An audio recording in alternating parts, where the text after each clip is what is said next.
Did she mute herself? Are you muted?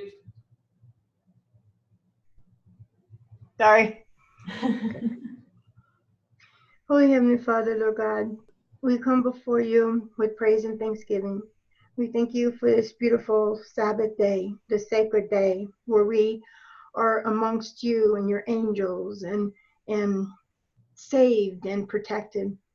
Lord, we come before you, desiring you and desiring to know all you want us to know and to be all you have raised us up to be. We are your children. You are our God, and there is none beside us. Lord, we ask for blessings on this special day, with this high Sabbath day.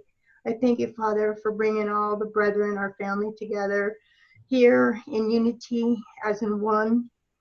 I pray that the messages that we hear today will be instilled in our hearts, will be kept upon our minds, and that we will be able, and we know we will be able, because you say we can be able, to teach others and to know the experiences that we have, each and every one of us had, will be a glory to you. We love you, Father, with all our hearts. We come before you humbly, wanting to be yours, to see you on the sea of glass and to sit at your feet. In Jesus' precious name we pray. Amen. Amen.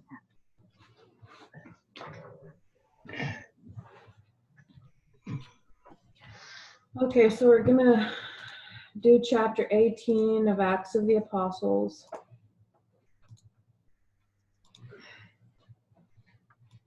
I'm just going to change this a little bit. Okay. So we're just going to do what we always do, just read through this and take turns reading through and then discussing stuff that we see that pops out. I'm going to start reading. From Antioch in Pisidia, Paul and Barnabas went to Iconium. In this place, as at Antioch, they began their labors in the synagogue of their own people.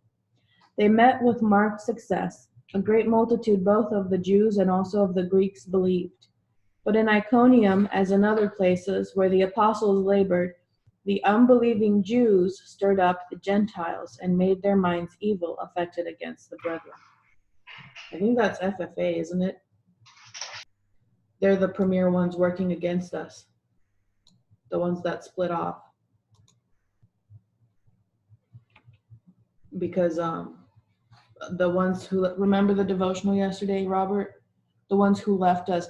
Ellen White says that it's not people like atheists who work against us the worst. It's the people who once believed what we did but left it behind that end up being the premier enemies against us.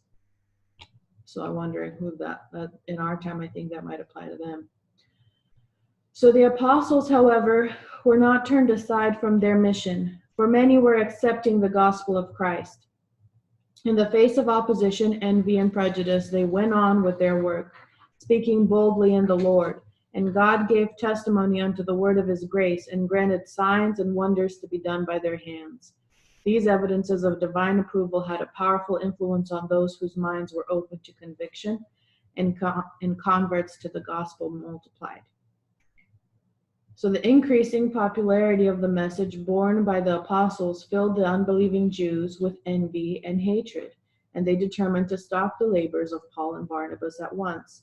By means of false and exaggerated reports, this is exactly how Ellen White says that the people who once believed what we did when they turned against us, this is what they used, false reports. And exaggerated, for sure. They led the authorities to fear that the entire city was in danger of being incited to insurrection. They declared that large numbers were attaching themselves to the apostles and suggested that it was for secret and dangerous designs. Wow, yeah. You could say that even happened to the brethren in Africa with their church turning them in. Oh yeah. Mm-hmm. Yeah, because they're saying that because that's like their belief system and their religion is, they always say this, it's always the same thing, it's a threat to our society. What they're saying is going to cause anarchy and all of these things. It's not true, but it's the reports that they give. In one example, there's plenty of them, but one example of the exaggerated reports was that they teach that what Sister Tess taught, Elder Tess taught, was that November 9, all these things were going to happen, and that nothing happened on November 9. And that's not what she taught. She taught all the different things were going to happen as a part of Raphia, and that Raphia was not a specific point, but all these different events that were taking place. And so, yes, she did point out November 9 on using revolutions and various things to help open up more things. But November 9 was, she taught all along that November 9 not to expect some great event. And if we were, we would be disappointed. So they have But totally we did see events fulfilled in a sense. Yeah, but they greatly exaggerated, saying that she said all of these things. Right. The impeachment was going to happen, the dictatorship was going to happen, and these things that are things that are happening over time. They're all part of 2019, not because when she drew that all out, she drew it all out to 2019, the events of 2019 that would happen, and there were a few specific things that in history were also on November 9, but she said not to look for some great event that we would be disappointed. So yeah, but so that what they did there and how they take everything out of context that we say and try to manipulate it and twist it, they're going to do that and report us externally to the authorities. And so what it shows here is that they were doing to the apostles what they had done to Christ, because they couldn't kill him. So they went to the Roman authorities and said, hey, this guy is causing you problems. yeah, He wasn't, but they manipulated it to look like that so that they would do their dirty work. And that's church and state relationship. And so you see that church and state relationship again here, because they're going externally to those people to tell them.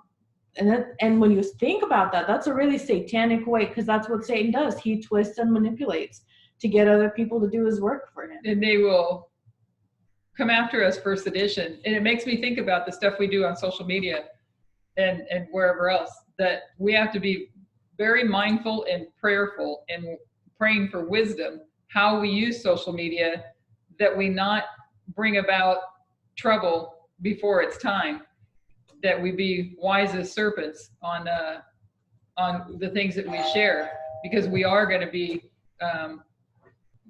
accused of sedition and then blasphemy.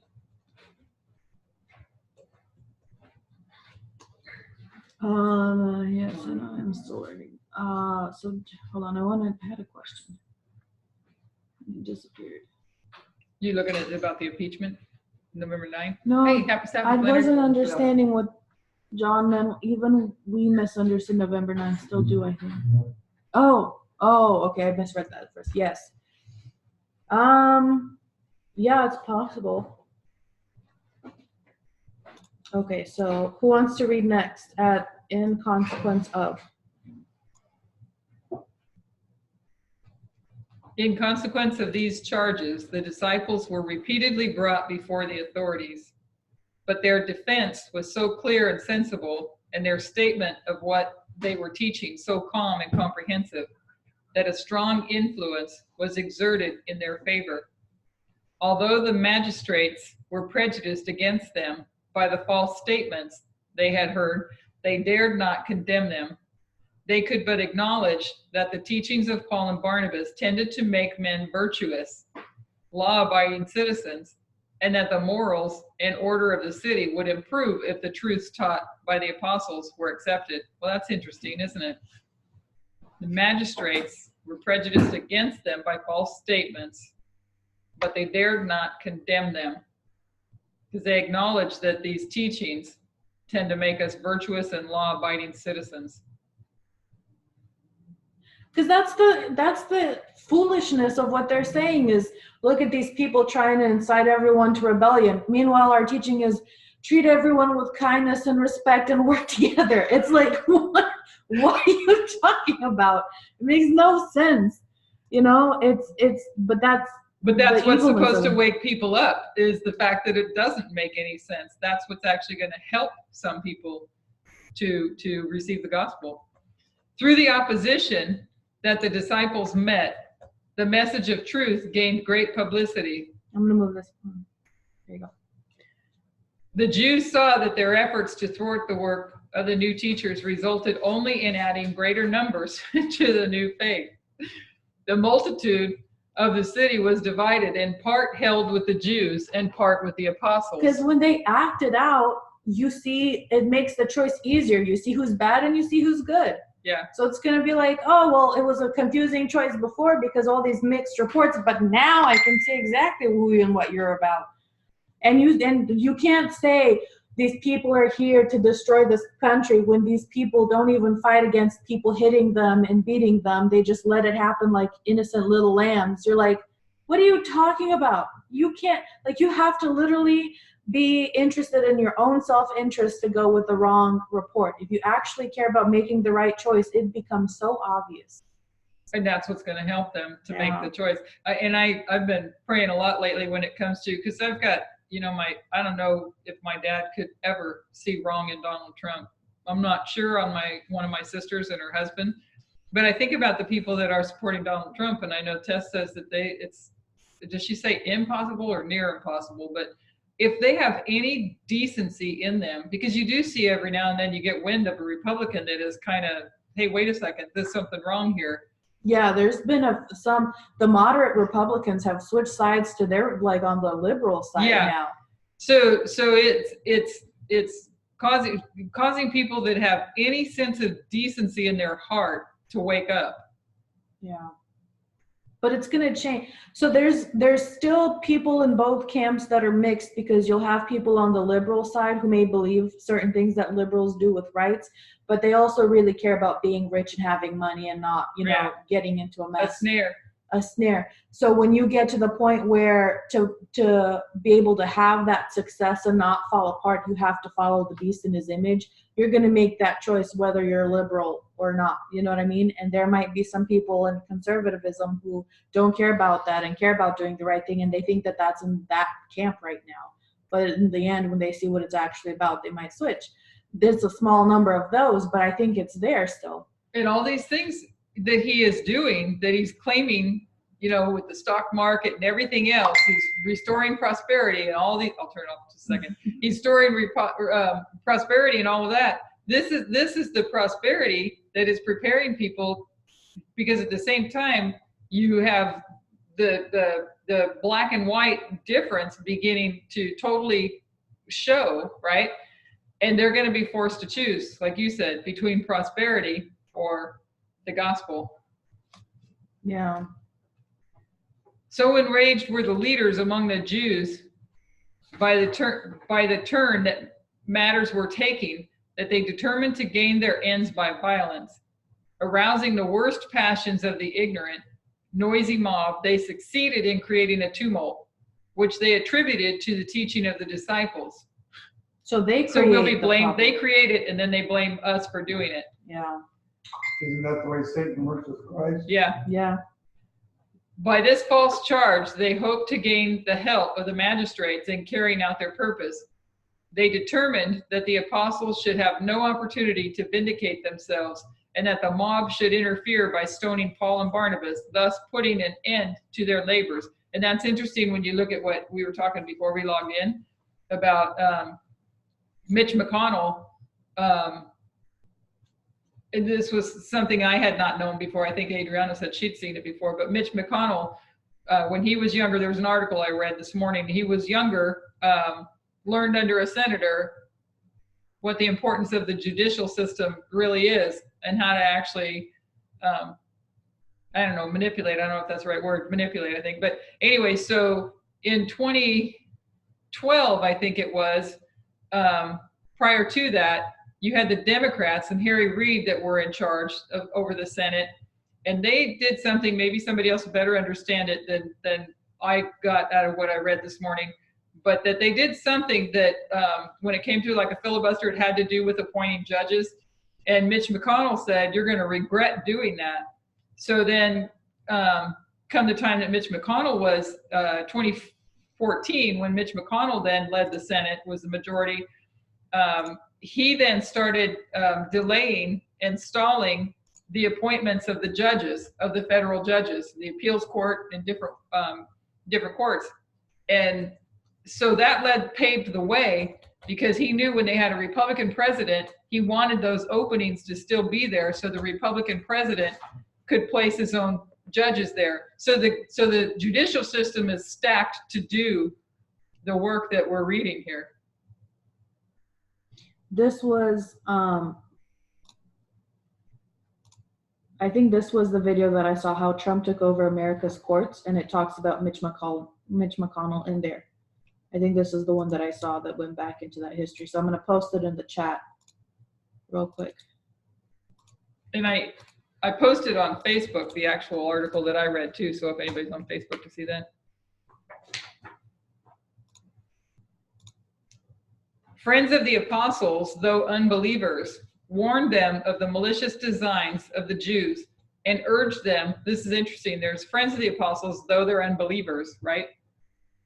They warned them of the malicious designs of the Jews and urged them not to expose themselves needlessly to the fury of the mob, but to escape for their lives. Paul and Barnabas accordingly departed in secret from Iconium, leaving the believers to carry on the work alone for a time.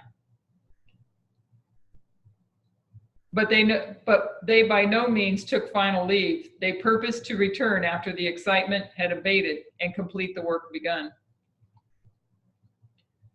Anyone else want to read?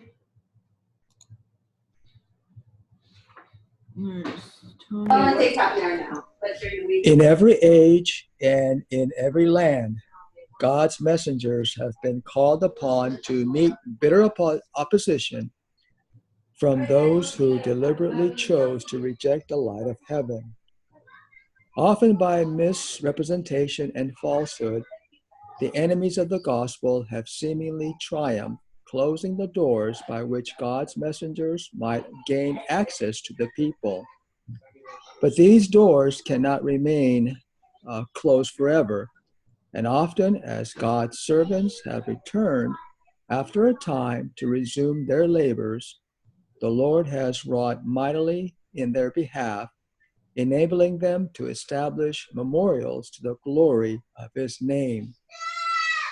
Driven by persecution from Iconium, the apostles went to Lystra and Derbe in Lycaonia. These towns were inhabited largely by a heathen, superstitious people, but among them were some who were willing to hear and accept the gospel message. In these places and in the surrounding country, the apostles decided to labor, hoping to avoid Jewish prejudice and persecution. In Lystra, there was no Jewish synagogue, though a few Jews were living in the town. Many of the inhabitants of Lystra worshipped at a temple dedicated to Jupiter. When Paul and Barnabas appeared in the town and gathering the Lystrians about them, explained the simple truth of the gospel, many sought to connect these doctrines with their own superstitious belief in the worship of Jupiter. The apostles endeavored to impart these idolaters a knowledge of God, the Creator, and of his Son, the Savior of the human race. They first directed attention to the wonderful works of God, the sun, the moon, and the stars, the beautiful order of the recurring seasons, the mighty snow-capped mountains, the lofty trees, and other varied wonders of nature, which showed us skill beyond human comprehension. Through these works of the Almighty, the apostles led the minds of the heathens to a contemplation of the great ruler of the universe. Having made plain this fundamental truth concerning the Creator, the apostles told the Lystrians of the Son of God, who came from heaven to our world because he loved the children of men. They spoke of his life and ministry, his rejection by those he came to save, his trial and crucifixion, his resurrection, and his ascension to heaven. There to act as a man's advocate, thus in the spirit and power of God, Paul and Barnabas preached the gospel in Lystra. At one time, while Paul was telling the people of Christ's work as a healer of the sick and afflicted, he saw among his hearers a cripple whose eyes were fastened on him and who received and believed his words. Paul's heart went out in sympathy toward the afflicted man, in whom he discerned one who had faith to be healed. In the presence of the idolatrous assembly, Paul commanded the cripple to stand upright on his feet. Heretofore, the sufferer had been able to take a sitting posture only, but now he instantly obeyed Paul's command and for the first time in his life stood on his feet. Strength came with this effort of faith, and he who had been a cripple leaped and walked. Amen. So he discerned one who had faith To be healed. to be healed. Yeah. He discerned, he had the discernment to know. And then the other thing that we were talking about last night is exercising faith. Strength came to him with this effort of faith. So you By make faith the effort we are of healed. faith. I think that we should say all the time, because even though we may have infirmities, God still says it, so it's true. By faith we are healed. Strength came with this effort. And what could you use in place of effort? He exercised faith. And in exercising faith, making the effort, the strength came. What do you mean? What goes instead of effort? Well, I'm looking at effort and exercising faith. And it was his effort of faith. It was his belief in faith to have He it. took action. He acted. What'd you say, Tony? It was his belief in faith to have the action to do it. He had to have that belief and still, in him to And he made get effort. up and walk. Effort. He acted upon it. And that's when the strength comes, when you act upon it. So no matter how impossible the situation seems to be, when we exercise faith, strength comes, and it opens the way for God to be glorified in us. The other thing I was thinking while we were reading through this is they only had like synagogues to meet back then. I think that's why they were constantly in the Jewish synagogues teaching, but I don't know, is that going to be a direct application in our time? Because I don't know that it is. At Panium, that's where we go to. I know, but this is when they're going to the Gentiles. So they were going to the Gentiles here, but they kept bringing them to the Jewish synagogues and teaching them there. Mm. Do you know what I'm yeah, saying? I know what you're saying, yeah. So after the Sunday law, you're wondering about that. Yeah.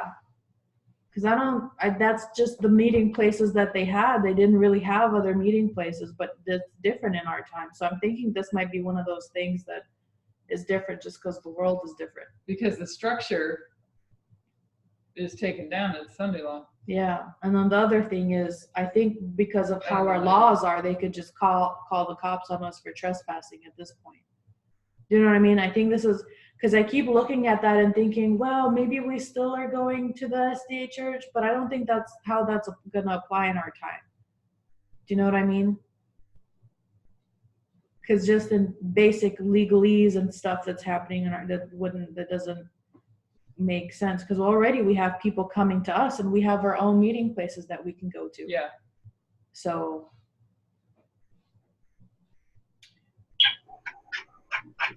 Because the Ellen White and them, they didn't do that in her time. They also had their own meeting places and they would call people to that. Yeah, they did. Yeah, so I don't think that's that. I think that I finally am starting to understand that a little bit. I don't think that's going to be a literal fulfillment in our time.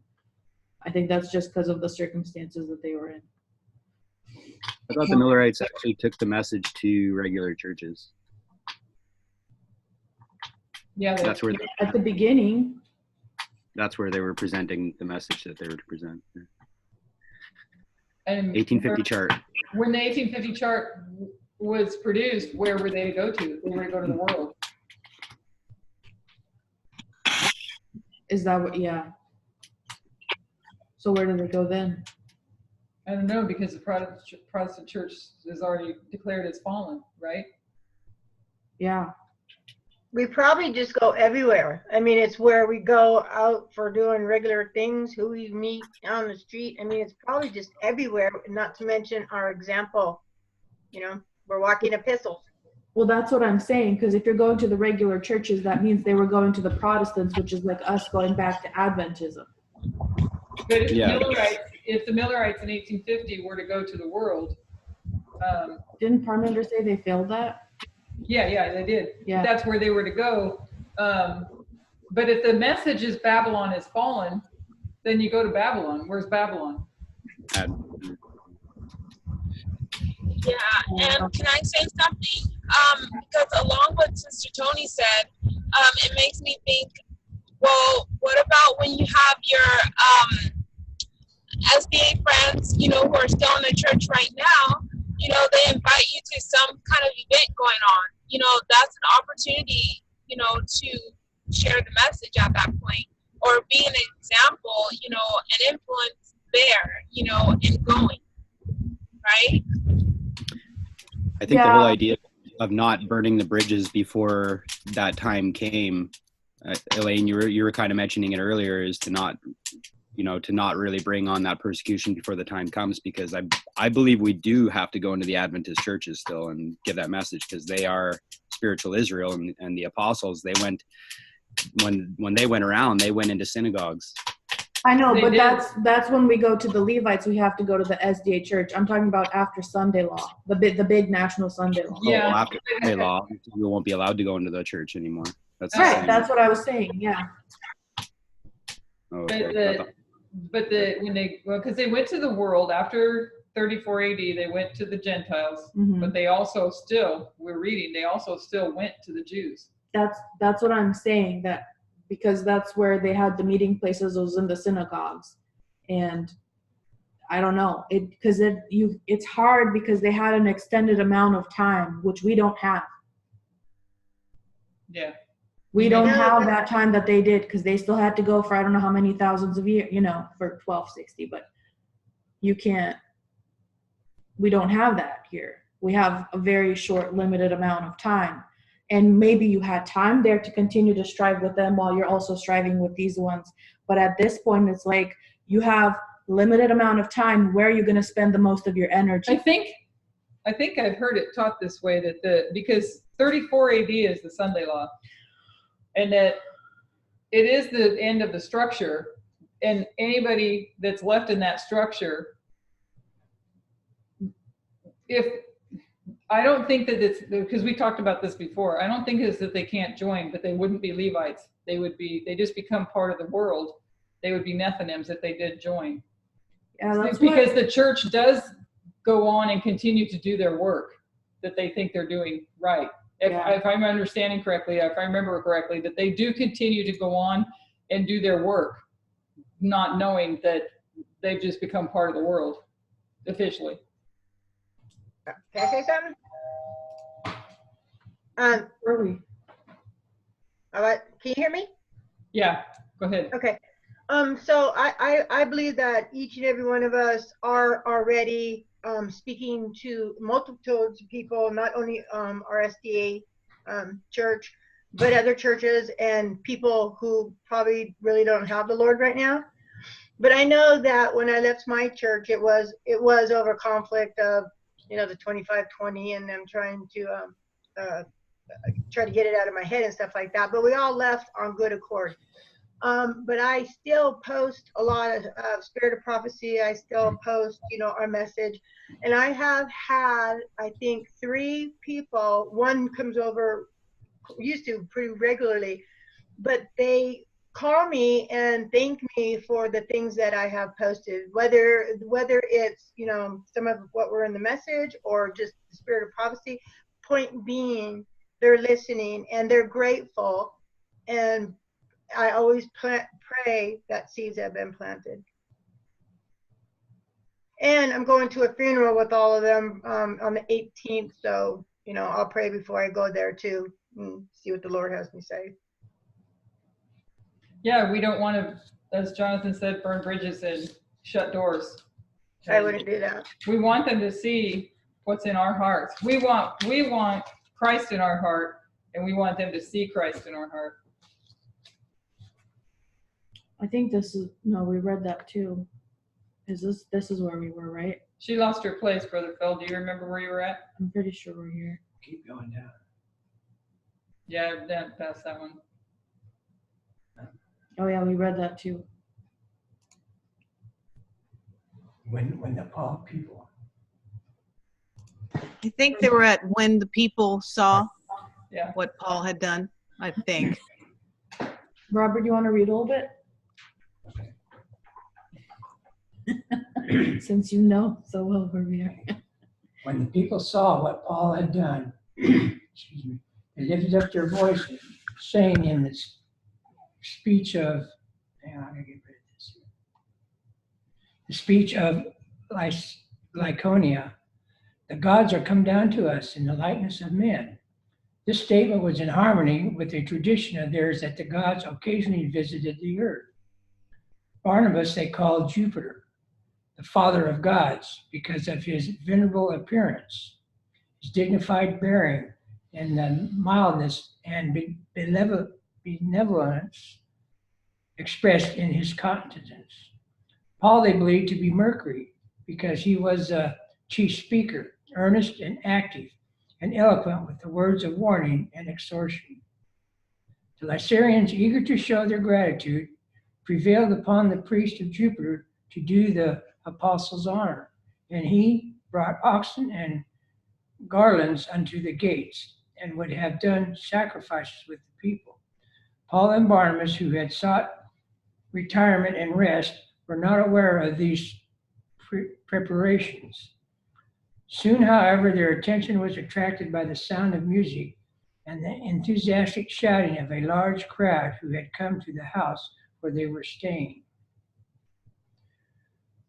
When the apostles ascertained the cause of this visit and its attendant excitement,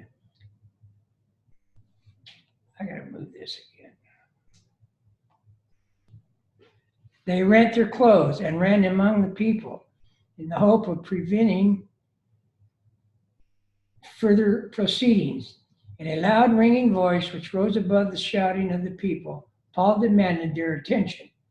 And as the tumult suddenly ceased, he said, Sirs, why do ye these things? We also are men of like passions with you, and preach unto you that they should turn from these vanities unto the living God, which made heaven and earth and the sea and all the things that are therein, who in times past suffered all nations to walk in their own ways. Nevertheless, he left not himself without witness, in that he did good and gave us rain from heaven and fruitful seasons, filling our hearts with food and gladness. So in the future, if you ever say or give a presentation where anyone is trying to say, oh, look what a good job you did, you always have to draw their minds to Christ. Because people always try to get connected to the speaker. I feel like that's what happened here, because they were trying to make them gods. And they're like, no, we're not gods. We're trying to take you to who the true God is. So it's hard. And I think that's interesting, because they were in earlier on when it said the people of this city, were trying to compare them to the people in their religion, and they were doing a little compare and contrast. And so they're, oh, you have character, okay, you guys match, and then you guys match. Mercury and Jupiter. They're doing little parable things, but in the wrong conclusions. But yeah, so always you have to take the people's minds to Christ. Amen about that. Giving God the credit. Yeah. I think that's why this message is the way it is, because no human being can take credit for this. Amen. Notwithstanding the positive denial of the apostles that they were divine, and notwithstanding Paul's endeavors to direct the minds of the people to the true God as the only object worthy of admiration, it was almost impossible to turn the heathen from their intention to offer sacrifice. So firm had been their belief that these men were indeed gods, and so great their enthusiasm that they were loath to acknowledge their error. The record says that they were scarce restrained. Mm-hmm. The Lycurians reasoned that they had beheld with their own eyes the miraculous power exercised by the apostles. They had seen a cripple who had never before been able to walk, made to rejoice in perfect health and strength. It was only after much persecution on the part of Paul, persuasion on the part of Paul, and careful explanation regarding the mission of himself and Barnabas as representatives of the God of heaven and of his Son, the great healer, that the people were persuaded to give up their purpose. The labors of Paul and Barnabas at Lystra were suddenly checked by the mouths of certain Jews from Antioch and Iconium, who, upon learning of the success of the apostles' work among the Lyconians, had determined to follow them and persecute them. On arriving at Lystra, these Jews soon succeeded in inspiring the people with the same bitterness of spirit that actuated their own minds. By words of misrepresentation and calumny, those who had recently regarded Paul and Barnabas as divine beings were persuaded that in reality the apostles were worse than murderers and were deserving of death. Amazing. That's scary stuff, man. Yeah, Yeah. you know what's coming. But I've seen this happen with different speakers where you have one speaker on YouTube, how you have different videos go out, people talking about different important, difficult issues to understand. And you have someone who will explain everything in a really nice, concise manner, and it makes sense logically. And then you have someone else post another video saying, "Don't you see how this guy's manipulating you? Look at that. I'm sure he insinuates that it's like this and like this, and he's probably taking advantage of you, this and this." And all of a sudden, the same people who love that video now because of this video, they're like, "This guy's crazy." And it's like, the manipulation is so deceptive. It's so I scary. would say it would be the streams of information, right? Yeah, the power exactly. of what the power of the words, because that's what people use to The conspiracy theories and stuff, mhm, yeah. to express, to put in the minds of others, what their thoughts are. You know what I'm saying? Yeah. Because you can do that. That's it's a type of technique that people do, to get people against one another or to cause confusion or stir up things. They use a lot of speculative arguments where they'll try to make it seem like that's what this person meant, even though they don't actually know what was in their head and what they were thinking, but they're trying to speculate as to. And we can look at Satan because he was the first one to instigate something like that and to do that. And, we've been learning through that parable that we can see that through some of, through FFA and, through many other ministries that seek to manipulate and change people's thoughts about certain things. But yeah, I remember there was this one thing, I think Elder Parmenter said that, I don't want to say it because I think I'll word him wrong, but it's just the fact that he can say something, and from what he said, you can begin to fear based off of, and start kind of thinking and tripping out about what he just said about something, and so we have to be really careful in having that spiritual discernment to know what is what, really. Yes, a lot of people do that with the things he says because they're so different from what we thought. But yeah, does anyone else want to read? Where are you at? The disappointment. Sure. The disappointment that Lycurians had suffering in being refused. Oh, let me take this off. Got to take. Here you go. Refused the privilege offering sacrifice to the apostles, prepared them to turn against Paul and Barnabas and Barnabas. Barnabas with an enthusiasm approaching that with which they had hailed them as gods. Incited by the Jews, they planned to attack the apostles by force. The Jews charged them not to allow Paul the opportunity to speak, alleging that if they were to grant him this privilege, he would bewitch the people. Soon the murderous design of the enemy of the gospel were carried out. Yielding to the influence of evil, the Lycurians became possessed with a satanic fury and seizing Paul, mercilessly stoned him. The apostles thought that his end had come. The martyrdom of Stephen and the cruel part that he himself had acted upon that occasion came vividly to his mind. Covered with bruises and faint with pain, he fell to the ground, and the infuriated mob drew him out of the city, supposing he had been dead. In the dark and trying hour, the company of Lycurian believers, who through the ministry of Paul and Barnabas had been converted to the faith of Jesus, remained loyal and true. The unreasoning opposition and cruel persecution by their enemies served only to confirm the faith of these devoted brethren. And now, in the face of danger and scorn, they showed their loyalty by gathering sorrowfully about, Nothing, sorry. sorrowfully about the form of him who they believed to be dead. What was their surprise?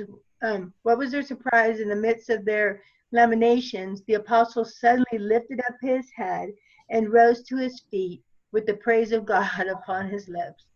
To the believers, this unexpected restoration of God's servant was regarded as a miracle of divine power and seemed to set the signet of heaven upon their change of belief.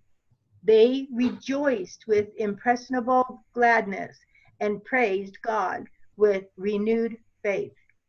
Among those who have been converted by Lystra and who were eyewitnesses to the suffering of Paul, one who was afterward to become a prominent worker for Christ and who was to share with the people the trials and the joys of pioneer service in difficult fields.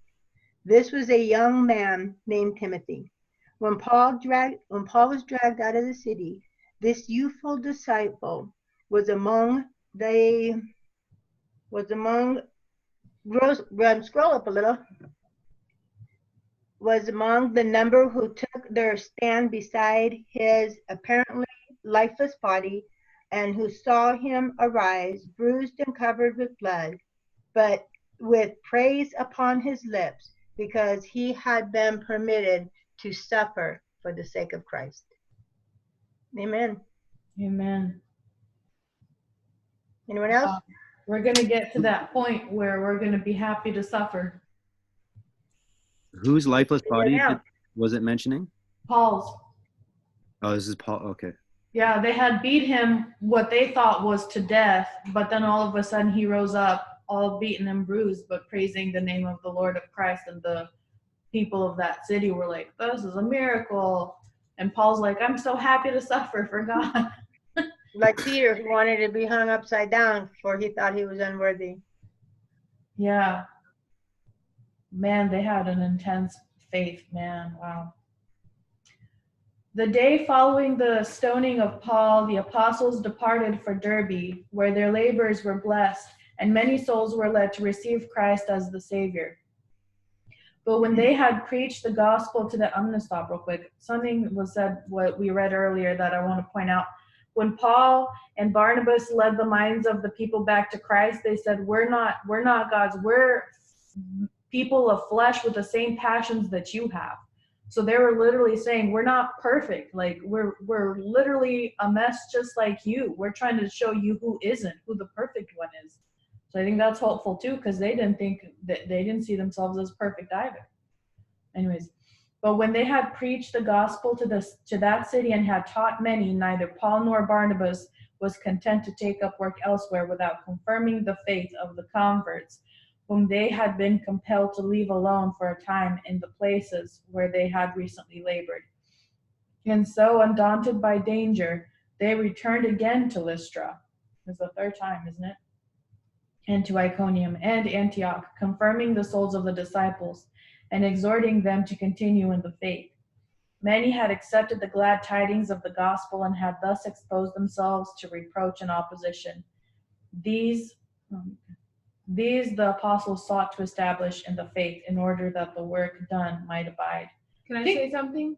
Oh, go ahead. You were going to say. I was just going to say, think of what it must look like to these people who beat them so much, and they're like, they're still coming back for more. Well, for me, I was looking at those who were encouraged by Paul, and Barnabas, just to see that Paul got up again, from that and was praising God and was going back to them despite the danger that he could face again, to encourage them. I mean, that can only just inspire someone that, oh my man, there is a God, that God is real, and that, this faith is really serious, that you can believe in something with all your heart despite the fear of death and still, go forward, and proclaim the truth. And that is just a greater testimony for those who believe in that truth, to continue. You mentioned that that they still saw themselves as for what they were. Yeah, because that's the work of these. It always has been, but even more so going into this dispensation and the next one and the Sunday law. It's to break us down of any sense of any goodness in us. Yeah.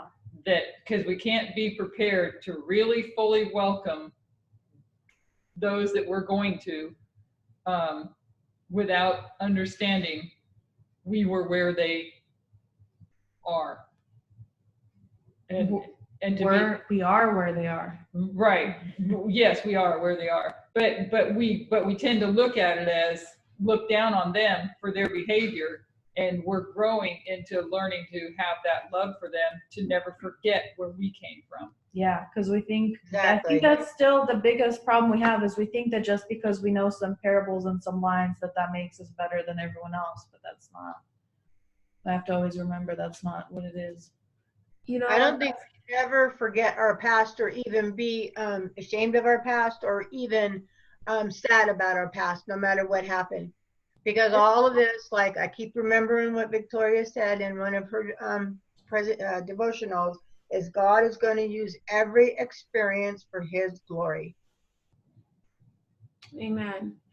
And that's an interesting question that Brother Russell put in the chat, that will the Gentiles persecute us, or is it only Adventists? And I think, we still fall into that two-class situation, that there will be the wicked and there will be the righteous. And all those who fall in the wicked, will persecute the righteous. So whether you're Adventist or not, if you are on the side of wrong and you're not standing for the truth, you will persecute those who bear the truth. Because you're just going to have two classes. Exactly. It's not going to be about Adventists. It's going to be about the movement and everyone else. Well, not even just the movement. It's about God's people. Right. And that's everyone. What I mean. Yeah. That's what I mean. Yeah. And the thing is, there's two groups of people no matter where you go. The thing is, we're going to try and find them. So it doesn't matter which group you're going to, you're always going to have opposers to what you're saying. Because the net of them are being plowed into two groups right now as we speak. So we don't know who are who, but we have to go to them and find out. And some of them aren't going to like what we have to say. But it's really interesting, because that's just a fractal. I mean, that's just a smaller group, if that makes sense. Like Levites, there's the class of righteous, class of evil. I mean, within every group. But at the end of the day, when you go through that entire line of groups, it is two classes on a whole basis, that you're either on the side of right or wrong, So I was just putting that out there. I had a thought to this. You go ahead, Sister Jackie. Thank you. Good morning and happy Sabbath, everyone. Happy Sabbath. yeah, as we're reading this and thinking about Paul, and remember, Paul was a persecutor of the Christians, and his stoning of, at least he had probably the one that instigated the stoning of Stephen. So I see in that God was plowing even then the hearts of people, and Paul at this point was working for also the Jews, but the Gentiles as well. And I wonder how many people were actually, reflecting back if they knew this and what Paul was like, and how he was such a disbeliever. He was so much against Christians that he could kill them. I mean, and this was inspired by the Jews. So this is something that, is a history. And it is a compare and contrast, I think, too, to where we are, because people are looking at us, whether we know it or not, and they're evaluating, in their minds and hearts, especially when it comes to the two streams of information. Because I have this going on right now in my own home, as well as I had a little lunch in my home this week for my neighbor and another friend of mine who's a Catholic, been a Catholic for a long time, very dear people. And, the main topic that I thought would come up would be politics. But I wasn't going to bring it up. The Lord said, just leave that subject alone, because people are evaluating this all over the place. And it's a very serious crisis to people. So my neighbor was very neutral. And she said, well, I like things about the Democrats, but I also like things about Trump. But I'm seeing Trump as leading in a very dictatorial way. So she had to say, where she was coming from, and she was in reality. My other friend, who's the Catholic, was saying, well, I've got my whole family against me because I'm standing on Trump's side. And I said, well, why are you taking Trump's side? And why is the division going on then? Why are your son and your husband taking the liberal side, and or not the conservative side? And she said, she was telling me, well, I think he's doing a good job because the economy is going so well. And people are simply making that their decision for Trump because the economy's going well. And she said her stocks were doing well. So, it all falls back to how it's going to affect the person, each individual. Yeah. What are they going to lose? And how much pride there is in this. So I don't want to go on and on about this, but I see it taking place with my two sons as well. I think it's important that people are actually looking at things not from a moral perspective. It's hard not to look at Trump from a moral perspective, but the reason why we do is because we're looking at everything from a prophetic perspective. Because if you don't, then you're going to look at both sides and see immorality. And we know that immorality hasn't been dealt with yet.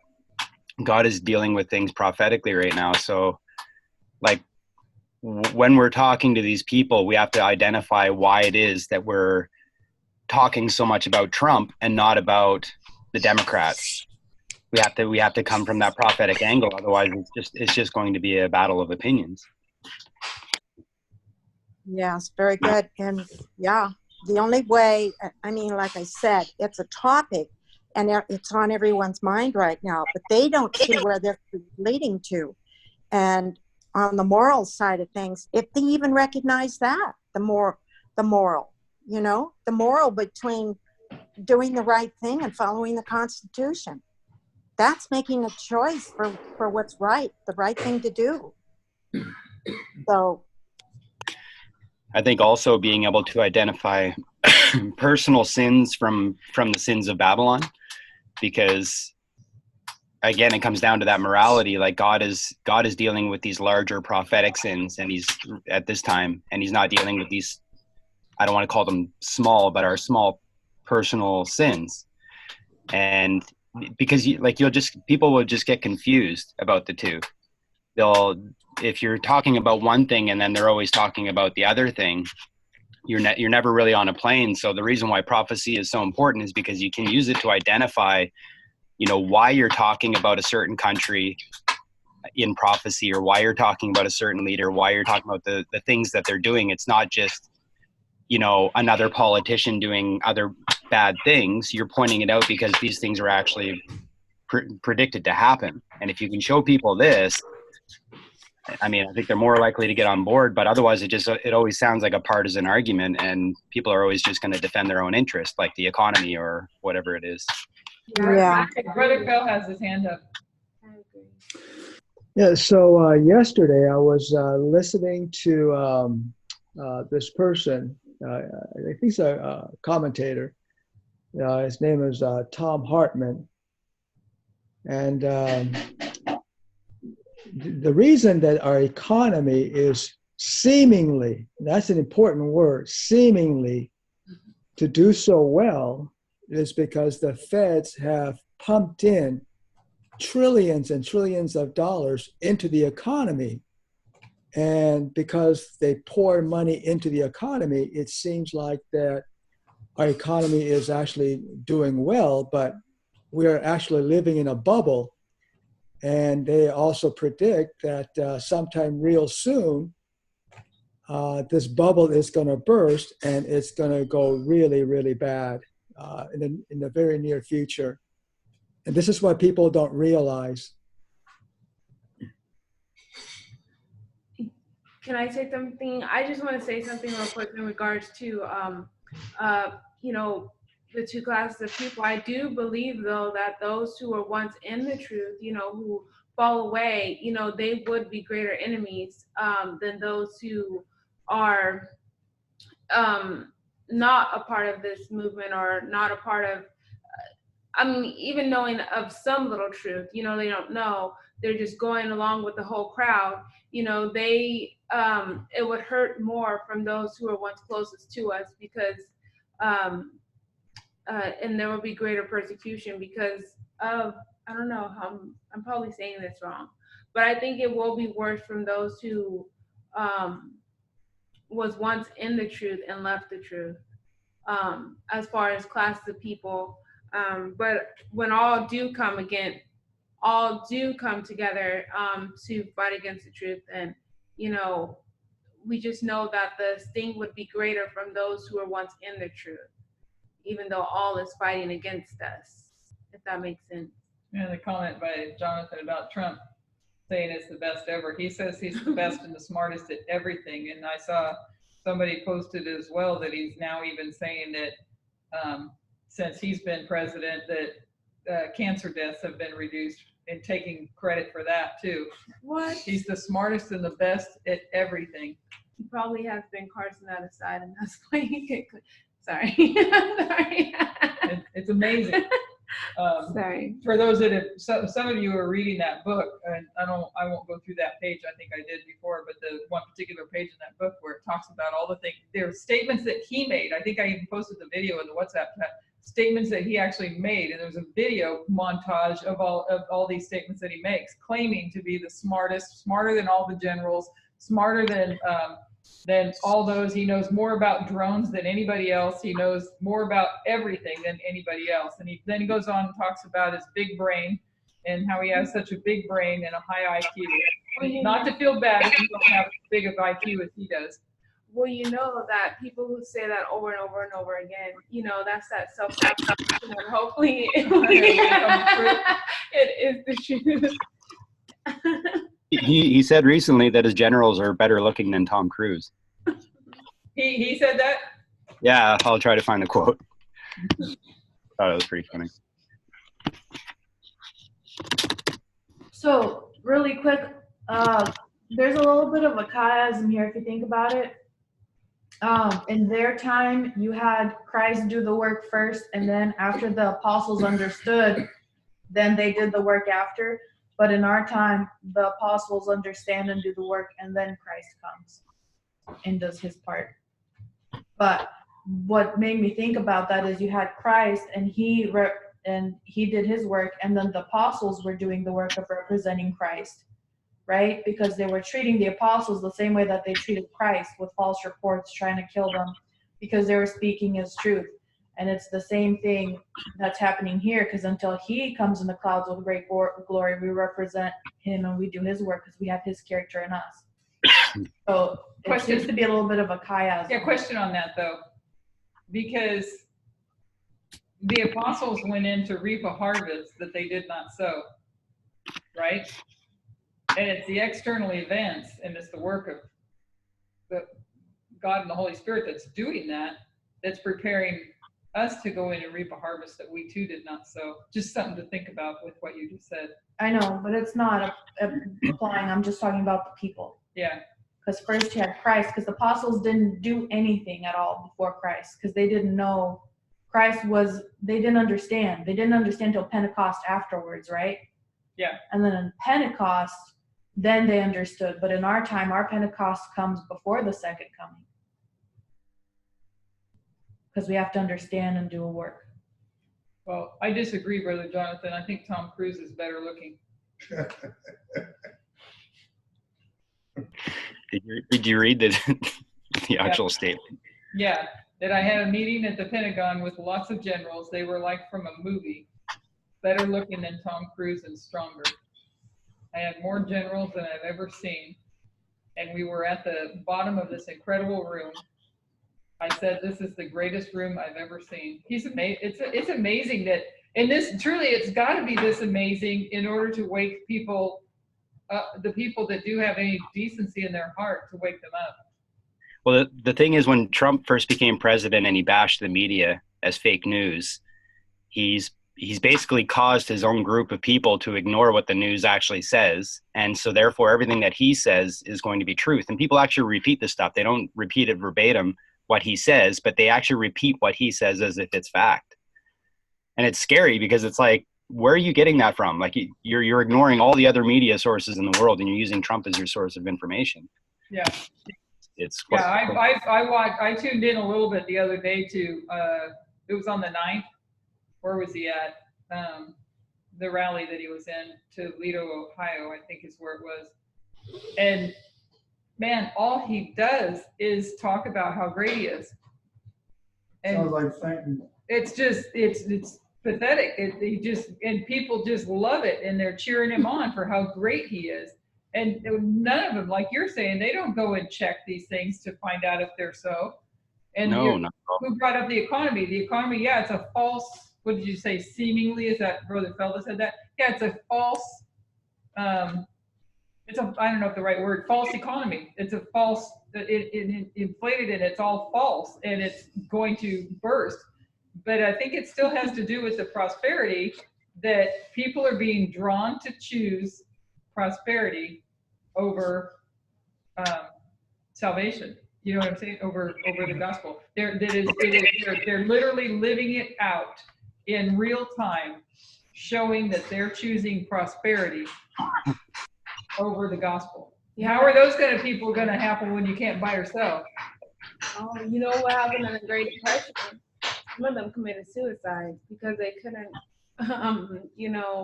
handle it. Yes, the fact that everything was gone. And from this Great Depression, I wonder when that Great Depression actually, no, it doesn't matter. But anyways, the Great Depression, if that happens, well, I mean, like, we know it's going to be a worse degree because it's never going to recover. But, it's going to be really interesting to see how everybody will turn on Trump at that point. And they don't fact check, because if they fact check, they would just say that the source where the fact came from was fake media and lies. Yeah, conspiracy theories. They're literally been brainwashed to say that. Yeah. It's interesting too, because Trump has been speaking out against Congress more and more, because he wants to have this ability to do whatever he wants in regards to Iran or whatever. And you can have a dictator of a country, even though you still have another branch of government that is keeping that dictator in check. And so the very fact that Trump wants Congress to be limited in their ability to prevent him from doing the things he wants to do, it's showing that he is in fact already a dictator. Like, he wants to have total control. And the people that support him, people that know, friends of mine that heard, or saw some of my posts about November 11th and everything, or November 9th. And, they're still questioning, when is he going to become a dictator? And it's like, what do you mean, when is he going to become a dictator? Like, just because Congress is still preventing him from doing what he wants, it doesn't mean that he's not a dictator. He's actually wanting Congress to be squashed so that he can do what he wants. And that basically is like the full dictionary definition. Yeah, and if you look at the war on the Western Front, and I posted that this morning too when I saw that Mitch McConnell thing, the war on the Western Front, they're to take down the three branches of government. You look at the work that Mitch McConnell did in advance of his election. So he set the stage for him to conquer on the Western Front the judicial branch. Brother Phil has his hand raised. Yeah, there's a test, a study, a presentation by Elder Tess that outlines how a dictator is formed. And so she outlines how Putin, from 1999, what he had to do to gain full control, first purge out his own party, then the country and the world. And this is exactly the same pattern that President Trump is following.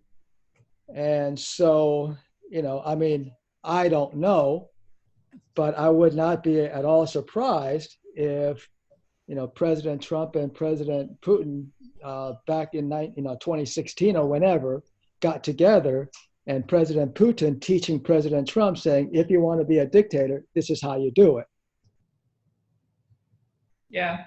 Here's a little piece of that from that book, The Warning. The sheer level of intellectual laziness is astounding. And he's talking about Trump.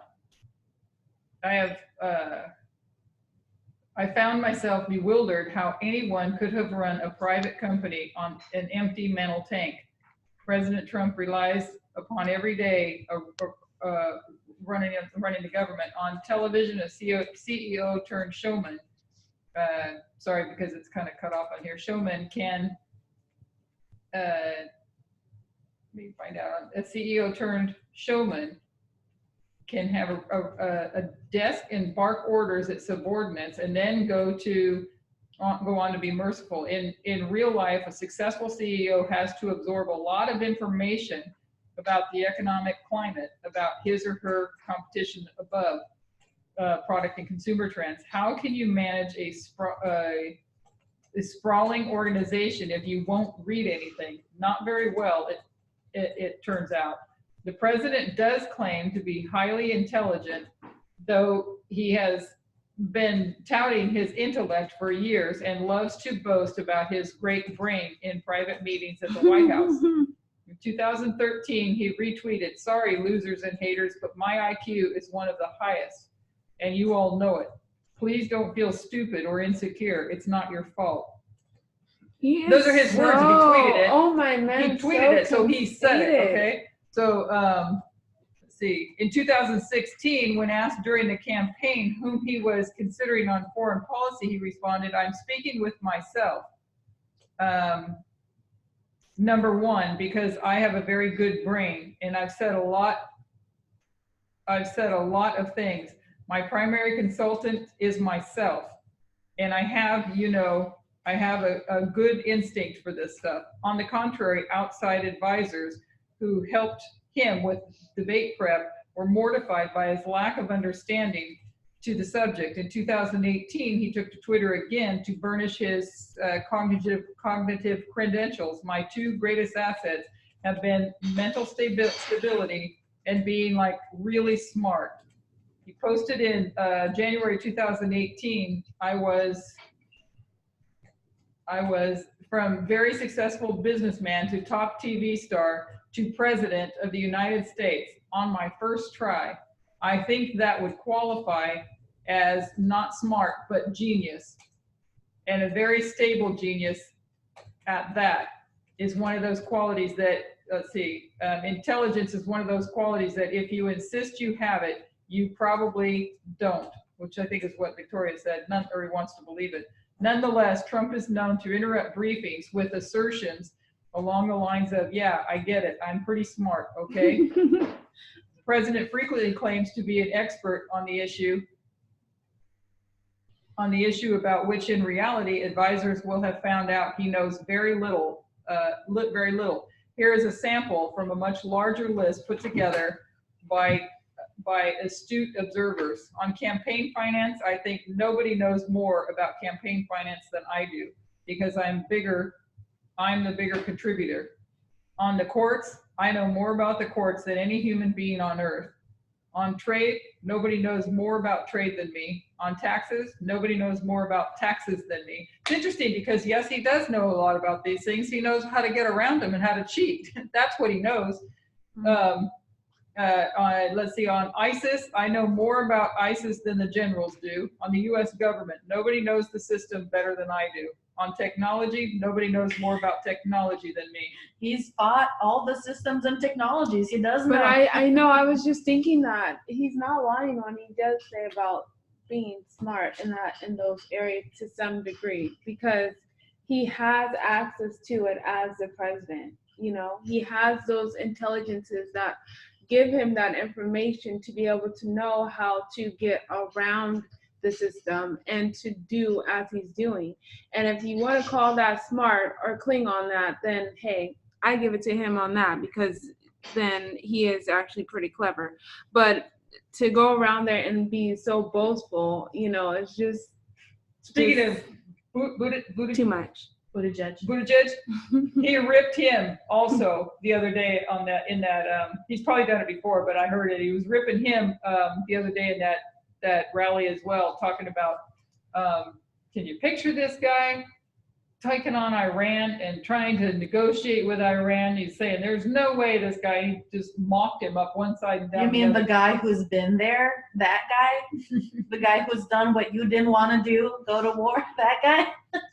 Like, man, and I put in there because I heard someone on a news show, this is a weird thing that has happened in America, and other countries look at it like one of those Putin files. The people in Russia were looking at Obama and say, oh, look how nerdy and wimpy he is. Look at Putin and how manly and masculine he is. Like his little tricks, they work on certain people there.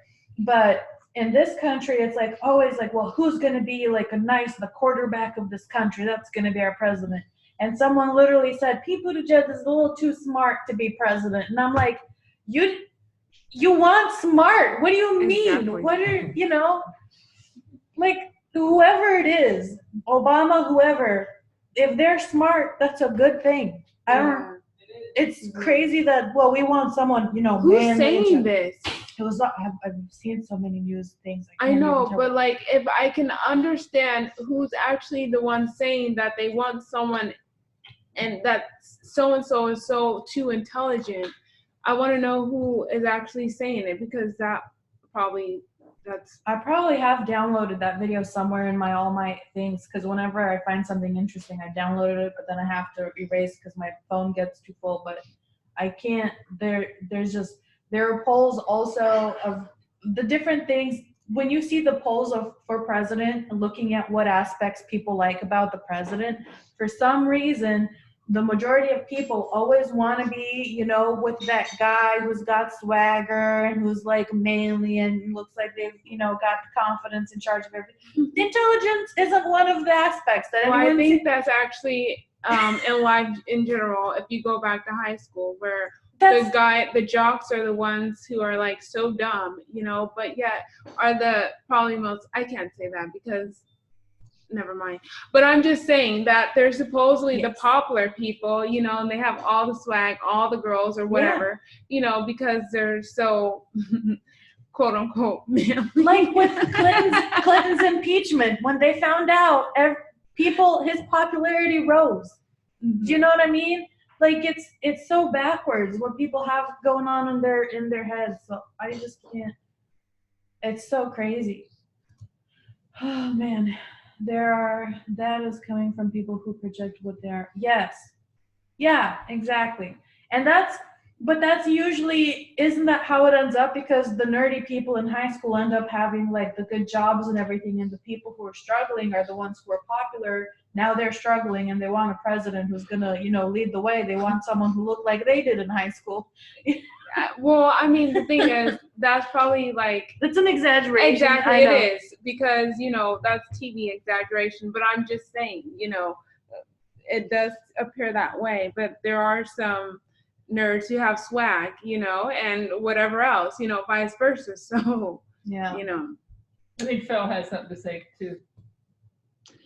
Yeah, the sad thing is, I was listening to Michael Moore, and he said that that President Trump has not lost 1 inch of his supporters. Yeah.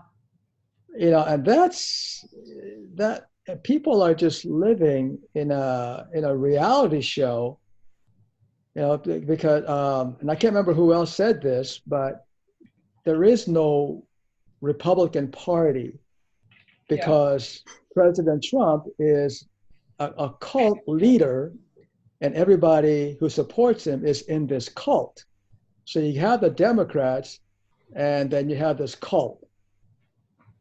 He hijacked the Republican Party, but the Republican Yes. Party was prepared for it as well with their own agenda. Yeah, because Elder Tess says that they swore they would never let that Obama thing happen again because he removed God out of the state, and that was not. So they had, of course, they're going to do whatever he says. He's their darling. They pushed for him, the ones who, were church and state combined and knew what their agenda was. They're not going to. And there's no way. Brother Phil, I think you have it right when you say reality TV or reality show, because there's just so many of those nowadays that it's not even funny. You have like everybody living in these reality worlds and watching what they believe is those people's reality. You know what I'm saying? But it's really TV. But even those reality shows are faked. Yeah. Exactly, that's what I'm saying. Yeah, that's what I'm saying. So because everybody's wanting to have their own name their fame. And I mean, but people are watching those. A lot of people will come. I hear a lot of people say that they like watching those shows because what's that? I hear my echo, but they like watching those shows because there's what do you call it? I lost my thought. Drama. They like watching those. They like the drama. No. Oh, because it gets them out of their own, reality. And looking at somebody else's woe, and they're all them fighting and drama and everything else. It'd be like looking at somebody else's life who's like going through some complete drama that it takes them out of their own. It makes you feel better about it. Exactly. Your own drama. So. Yeah. That's why soap operas are so popular, or they used to be. Yeah. Oh, they are. That's what I'm saying. It's now no longer just soaps. It's reality TV. It's all of these families. Survivor Island. Yeah, but literal families on TV displaying what's going on in their homes, right? And then talking about it. Like they'll show an episode, and then you have like people like in a separate interview, and then they'll say whatever they felt about what actually we just saw and what happened. You know what I'm saying? Like they'll have like the scene of what commotion goes on, and then they'll go to like another person who was involved in that, and then they'll say like their spin of what they were thinking through that whole commotion. So it's like their reality, but they're looking back at the reality and just kind of expressing how they felt about it. And a lot of people are like loving that. He has no humility whatsoever. I don't know if anybody watched the speech the other day that when he finally came out and spoke after the Iran thing, that because I was watching it when it was live, and I know this is standard how they do things, but there's a difference in how a person presents themselves. But what I saw when he's behind those closed doors and they're giving their introduction and all their accolades or whatever they're doing and preparing for him to come out, he's behind those doors waiting to make his entrance, and it's like looked like The Apprentice. You know what I mean? Yeah, that's It was why that so way like The Apprentice. That's the way he's operating. Yeah, it was just like in The Apprentice, that he loves the show of opening that door and being to come out and be praised and worshipped. Sorry. There was, when he talked about the Iran thing, there were so many memes about him coming out of the spaceship because the doorway was so bright behind us. But he did that, and he made such an announcement when he came in before he even greeted everyone. As long as I am president, there were blah blah blah blah. Hello. They'll never have a nuclear weapon. He has a show about himself in his head, and he's like, today we're gonna arrange it so that I look like this and I do that, and Yeah. But it's so sad because despite whether you are for Trump or not, you know, there's so much talk about him. He just can't get enough of himself. Whether you're talking about how this and this and this is not right about him, or you're talking about this and this and this is so great about him, he has a platform that everyone talks about. So I don't know, you know, he has all this pump, whether people like him or not, and he can call those people out and say, you haters, you know, and all this different stuff. But he's still, well, you know, he's going along living his like fanciful life. He's saying, you're still thinking about me. Huh. And I was thinking when I watched some of that rally the other day, because it seems, I don't know if it's all the time because I don't watch the rallies, but the few that I have watched, there's somebody in the crowd that's protesting, right? And it occurred to me that he probably sets up to allow certain ones to get in. I don't know how, I don't know how to say this, but because it makes him look even better to his people that are following him, that he's get him out of here, and love that law enforcement. It's like, what happened to being able to protest people? Exactly. Hey guys, are we late for our 15-minute break? Yeah, we're getting ready to finish right now. It's funny because Trump used to show up on that World Wrestling Entertainment or whatever it was, and that's exactly what they do there. Is they allow these types of things to happen so that it can work up the crowd. So I think you're probably right. I think they actually do let these people in there so that it's like a cue so that he can fire them up a little bit. Yeah. So pretty sad, but yeah, we'll finish here. And she did mark it so she can finish next week. And we'll probably need somebody to be ready for, because this is probably almost done. We'll probably This is literally it. Okay, then we'll probably need somebody to pick up on chapter 19, looking for someone to sign up for that. So let's close in prayer. I can do that. 19? Sister Tony? Yeah. Okay. Oh, no, she wants to do the 19. Do you want to close in prayer, No, Victoria? I knew you were going to say that.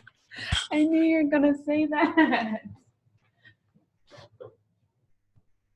Dear Heavenly Father, thank you for this study that we've had, Lord. I just pray that you would be with us through the rest of this time we have in studying together, Lord, that your Holy Spirit be with us as well as your presence, Lord. Thank you for what we've learned and what you're allowing us to see, God. We just pray that our minds be continually open to receiving your light and truth and clinging to it by faith and not wavering, Lord. And I just ask that as we take this break, that the fellowship will still be sweet and that you'll be with us. Thank you. In Jesus' name, amen. Amen. Yeah, it's just sad to see the